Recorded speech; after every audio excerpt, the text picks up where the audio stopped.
পাখি কেনার সময় যদি ঠকে যান পরে আফসোস করে লাভ নেই। আমি এসেছি একটি পাখি শপে খাবার কিনতে, যেখানে পাখি ক্রয় বিক্রয় করা হয়। ভাবলাম এই সময় আপনাদেরকে গুরুত্বপূর্ণ একটি মেসেজ ড্রপ করি। এটা আবার পাবজি ফ্রি ফায়ারের ড্রপ নয়, আপনি আবার লুট করার কথা ভাববেন না।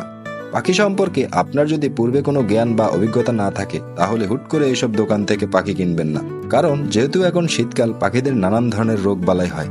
তাছাড়া বুড়ো পাখিও আছে যেগুলো মেয়াদ উত্তীর্ণ, কখনোই ডিম বাচ্চা করবে না। এরকম অনেক পাখি এদের সংগ্রহে থাকে, আবার ডিসকাউন্ট দিয়েও বিক্রি করে। তাই যদি কিনতেই হয়, সাথে করে এমন লোক নিয়ে যাবেন যে পাখি চিনে, জানে এবং বুঝে।